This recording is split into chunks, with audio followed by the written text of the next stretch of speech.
Con los niños de 501 y 502 vamos a mirar el punto 1 de la guía número 4. En esta guía vamos a encontrar las características que tienen el reino vegetal, el reino hongo y las dinastías bacteria. Entonces, dice el primer punto de la guía, necesitamos que tengan a la mano la guía y el cuaderno de ciencias naturales. Bien, dice el primer punto, leer la información anterior sobre la clasificación de los reinos vegetal, hongo o fungi y los dominios bacteria. Escribir el título de cada uno de estos en el cuaderno y el resumen con tus propias palabras de lo que entiendas de la lectura.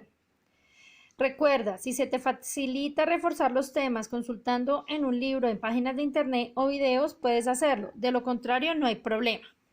Entonces, recuerden que el resumen es con sus palabras. No van a copiar todo lo que está en la guía porque no hay necesidad de copiarlo todo. Simplemente es que prestemos mucha atención a medida que vamos leyendo la explicación que les voy dando y ustedes van a ir tomando nota en su cuaderno, realizando el resumen con sus propias palabras. Si tienen facilidad de buscar el tema en algún libro, pueden complementar el resumen con lo que encuentren en un libro. Si tienen facilidad de mirar por páginas de internet, por Google o por YouTube, videos que les hablen sobre el tema, lo pueden hacer. Si no, no hay ningún problema. Lo hacemos únicamente con la información que está dentro de la guía. Entonces vamos a empezar las lecturas. Bien, vamos a empezar con la clasificación del reino vegetal.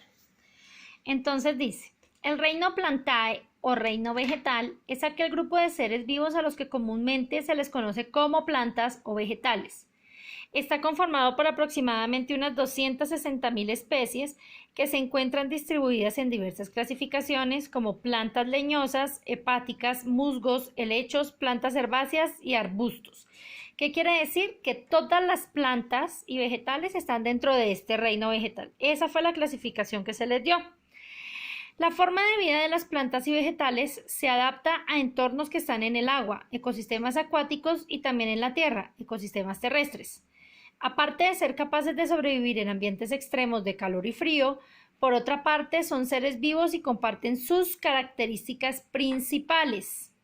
Entonces, ¿qué quiere decir? Que pueden estar en ambientes extremos, en ambientes totalmente acuáticos y en ambientes terrestres. También hay otras que no necesitan ni de la tierra ni del agua. Viven o dependen de otras plantas. Por tanto, a las especies del reino vegetal se les denomina plantas o vegetales. Ambos términos son sinónimos y se pueden usar por igual. Por lo general, las plantas están divididas en muchos biotipos que reciben su clasificación según su forma. Biotipos son tipos de vidas. Tipos como ellas se desarrollan, de la forma como viven, de la forma como se reproducen, de si producen flores o no, si producen fruto o no. También pueden clasificarse de acuerdo a otros criterios, dependiendo de su funcionamiento, estructura interna y otros aspectos que sean inherentes a estos seres vivos, los cuales son muy complejos en cuanto a su estructura y funcionamiento interno. La complejidad de las plantas se enfoca totalmente en la fotosíntesis. Son los únicos organismos vivos capaces de crear su propio alimento. Todo el resto necesitamos, animales, humanos, somos heterótrofos, necesitamos conseguir nuestro alimento en el exterior. Las plantas son autótrofas, por medio de la fotosíntesis producen su propio alimento. Por eso su estructura y su funcionamiento internos son más complejos. Ahora, dada su gran utilidad en diversos campos que van desde la medicina hasta los biocombustibles, pasando por la cocina y los productos textiles de origen vegetal, las plantas han sido objeto de muchos estudios. Las plantas nos sirven para todo y son utilizadas en todo. Son utilizadas como decoración, son utilizadas para las medicinas, tanto naturales como de laboratorio. Son utilizadas en la cocina, nosotros utilizamos verduras constantemente y a diario en la cocina, para biocombustibles obviamente y para los aceites de cocina también utilizamos las palmas. Entonces las plantas nos dan mucho más de lo que nosotros podemos pensar. Si nos damos cuenta a nuestro alrededor, recibimos muchísimo beneficio de las plantas, desde el mismo fruto que ofrecen hasta los troncos. de ellos nos beneficiamos también, la madera con la que están hechos varios de los muebles, los cimientos de nuestras casas. Entonces las plantas y ese reino vegetal como tal aporta bastante al ser humano. Bien, chicos, ustedes saben que tienen que ir escribiendo el título, ¿no? Entonces, el título anterior era reino vegetal y ya tendrían que haber tomado el resumen. Ahora vamos con el título de clasificación reino, hongo o fungi. Los hongos son organismos vivos, eucariotas, que se clasifican dentro del reino fungi, incluyéndose las levaduras, mohos y setas. De manera general, los hongos anteriormente se clasificaban dentro de las plantas. Sin embargo, presentan características y particularidades propias que permitieron agruparlos dentro de un grupo o un reino específico. Si recuerdan las primeras clases que tuvimos de forma virtual, yo les explicaba que al principio de los tiempos, en el siglo IV más o menos, el señor Aristóteles creó solamente una clasificación de dos reinos, animal y vegetal. Y ahí dentro del vegetal estaban incluidos todos los que hacen parte ahora del reino hongo o fungi. Pero al avanzarse el tiempo, al terminar el siglo XIX, inicios del siglo XX, se empezó a mirar las otras clasificaciones. Entonces ahí ya empezamos a mirar lo que fue Monera y Protista, que lo vimos en la guía anterior, y este reino hongo. Bien, entonces, continuamos con la lectura.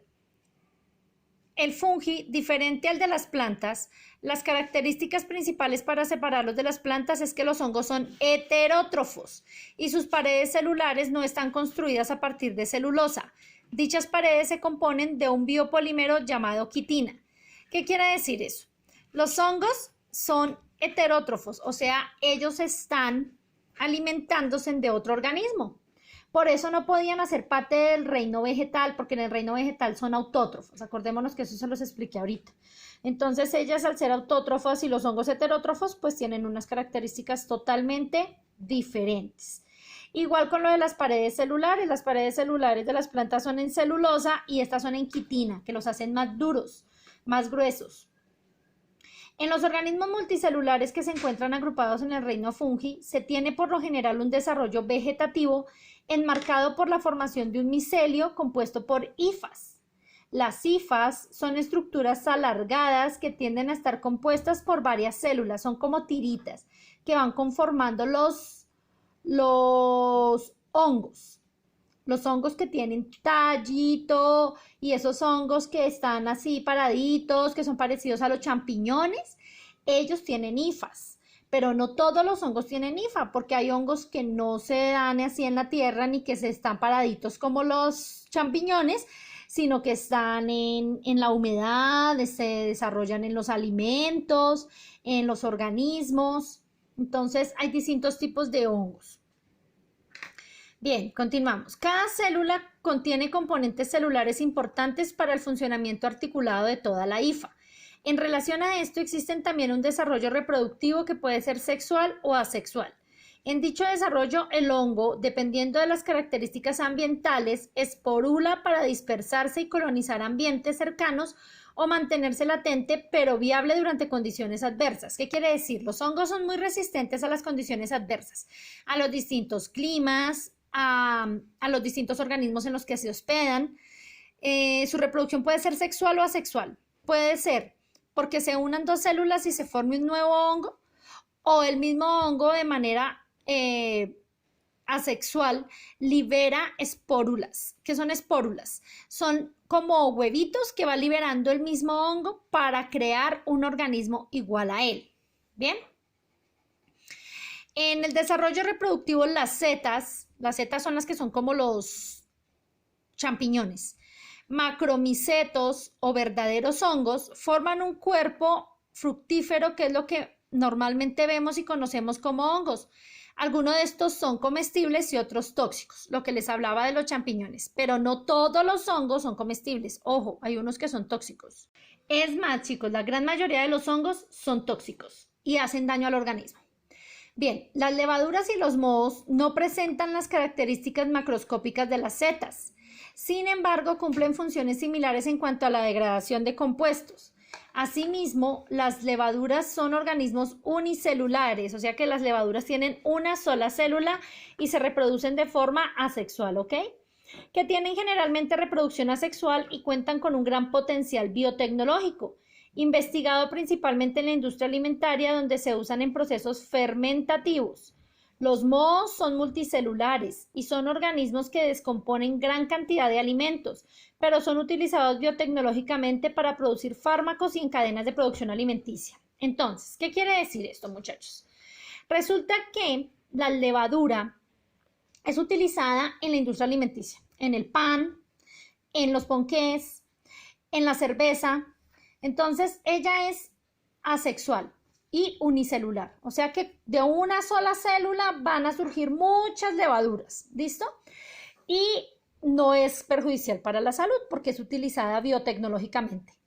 O sea, en la tecnología para la vida o para el alimento. Igual pasa con los mohos, que son multicelulares, ellos sí se reproducen de forma sexual y resulta que son utilizados en los fármacos y en la producción de algunos alimentos. Algunos alimentos como el queso necesitan el moho para cambiar su sabor y este tipo de quesos son más costosos que el resto de quesos que nosotros conocemos porque necesitan una conserva y un cuidado diferente. En los fármacos, ¿por qué? Resulta que cuando hay una infección en el cuerpo humano, a las personas, a la mayoría de las personas, les recetan un medicamento conocido como antibiótico. Hay muchísimos tipos de antibióticos para distintas bacterias y enfermedades. Entonces,